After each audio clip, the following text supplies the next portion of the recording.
Hello and welcome to MBO Partners webinar, 3 Expert Tips for Superconnecting, How to Build the Relationships that Build Business. We're so pleased to have you here with us, and I'd like to just start by telling you a little bit about myself. And I will be moderating the webinar. My name is Asya Haq. I am the Chief Marketing Officer for MBO Partners, and I'm so very pleased to be here to introduce our speaker, Judy Robinett. I'll just tell you a little bit about myself. I work with MBO, helping to spread awareness about our business model and the benefits we can provide independent professionals. I'm someone who has been an entrepreneur, really been an independent consultant, and now I'm enjoying the journey with MBO to help educate the market about the growth of independent work in the country and really around the globe. What I'd like to do today is spend a little time telling you very quickly about what MBO does. We really are in the business of making it easier for independent consultants and their clients to work together. And you may not know this, but there's up to 17 million independent professionals in the nation today. And what MBO does is really act as a business management vehicle, and we do this through a blend of technology and service via a platform that helps with really tricky, difficult things like managing your expenses and taxes, getting benefits, setting up business insurance, billing and invoicing corporate clients around the country. Many of our consultants work with the preeminent companies in the United States, working directly with the Fortune 500, and they are always very grateful to have that personalized touch of a personal business manager that helps them manage all the details of their life so that they can do less busy work and really spend more time billing, which is obviously what they're there for. So very pleased to tell you a little bit about MBO. And before we start the proper webinar, I wanted to just tell you a little bit about the controls, and you probably are seeing these instructions on screen, so I won't go through them in great detail, but you can use the full screen icon to maximize the presentation area. When you are ready to have a question or comment, you're welcome to raise your hand. And then the chat box allows you to send us a question whenever you'd like. We will deal with questions at the end of the webinar presentation, but we're happy to have you send them as you think about them, and we'll look forward to answering them. Well, now comes the fun part. I get to introduce a very, very interesting woman who I had the pleasure of meeting through a common organization that we are a part of that deals with women in high-tech business. And Judy Robinett is a former corporate CEO, somebody who is a VC advisor, an expert in funding and crowdfunding, a financier, and really someone who is positioning to be an influential business thought leader around a concept that she's coined called superconnecting. And I will let her tell you all the fun details of how she does very uniquely what she does, but she's come up with a way of taking really what are some intuitive things that she has learned over the course of her career and turning them into tools and tips to help people succeed in their business life and their personal life. And so I'm very, very pleased that MBO has a chance to offer the opportunity for each of you to learn from Judy and her expertise. So Judy, welcome. Thank you. Thank you. It's an honor to be here, and thank you all for attending. I'm really excited to share with you probably the most valuable lessons that I've learned through the past on networking. And the first thing I'm going to talk to you about is why this is your most important, valuable asset. And it's not as hard as you might think to develop one, as long as you have solid facts and simple tools that will help you strategically build. Nothing happens without people. People have got the answers. People have got deals, have got access, power, influence. Everything is the result of a relationship. So this is Rich Kiyosaki. The richest people in the world look for and build networks. Everyone else looks for work. And this is one of the problems with people trying to keep their pipeline full. They're so busy doing the work, they're not thinking about where they need to move next. So your network equals your net worth. And I love these 3 quotes. The first, the bigger your Rolodex, the bigger your business. Networking is an essential part of building wealth. People are the only reason better business ever happens. So nothing happens without people. And this is network intelligence. And what is it that people are going to provide for you? The first most important thing is help you to understand your assets and your market realities. What is it that you have to offer, and who really needs it? So for every need, there is a matching component, and this is something that's often difficult for people to understand. If you need money, there's somebody out there willing to get you money. If you need a contract, there's somebody out there that needs your services.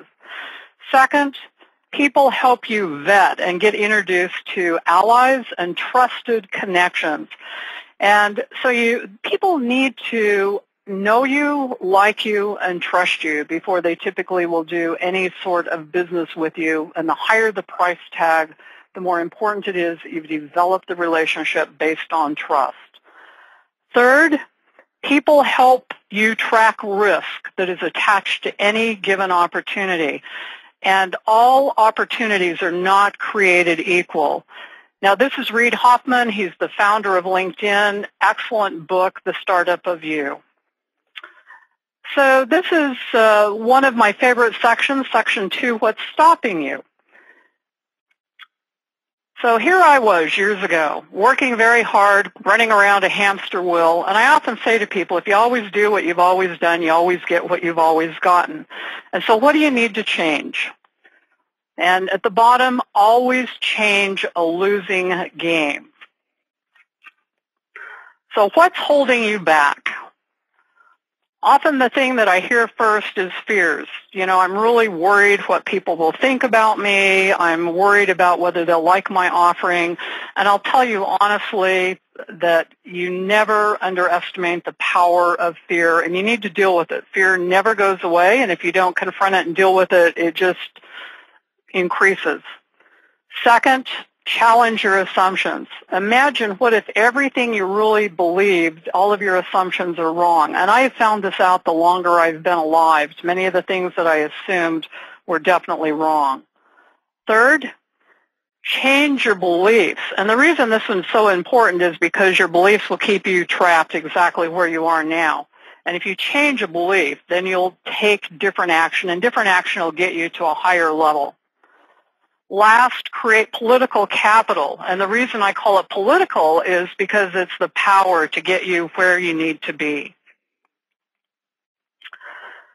So what's really important is to get out of your comfort zone. And one of the things I love is to talk to people about the power of synchronicity and chance.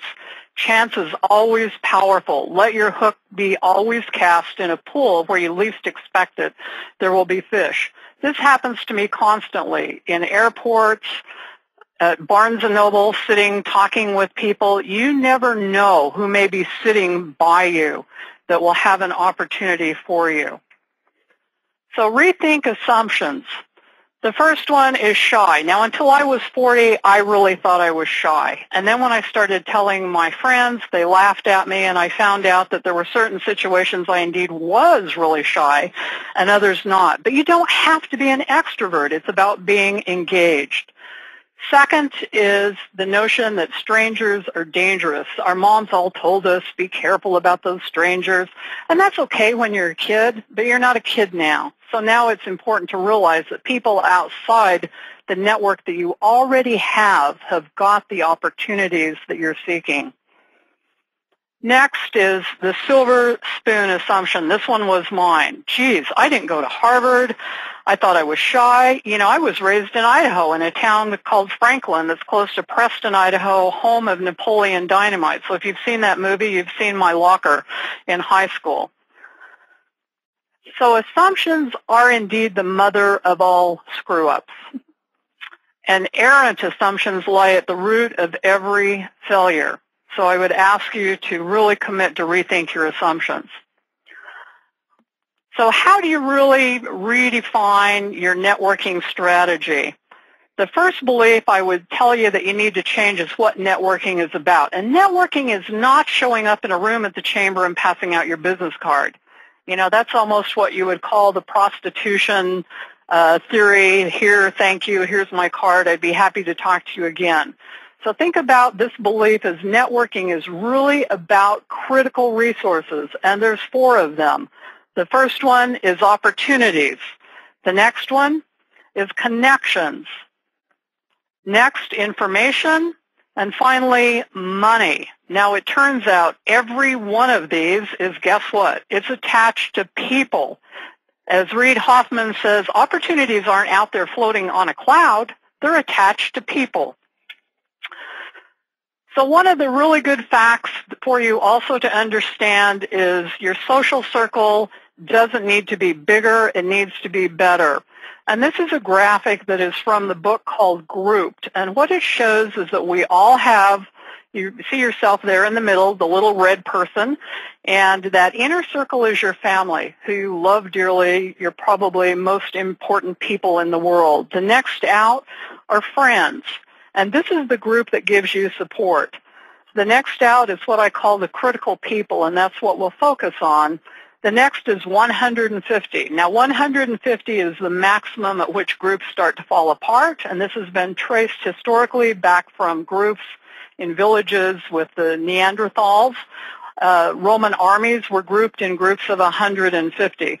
So an important tip for you to hear at this point is that your goal should be quality, not quantity, and you want this network that you're developing to be robust, deep, and wide.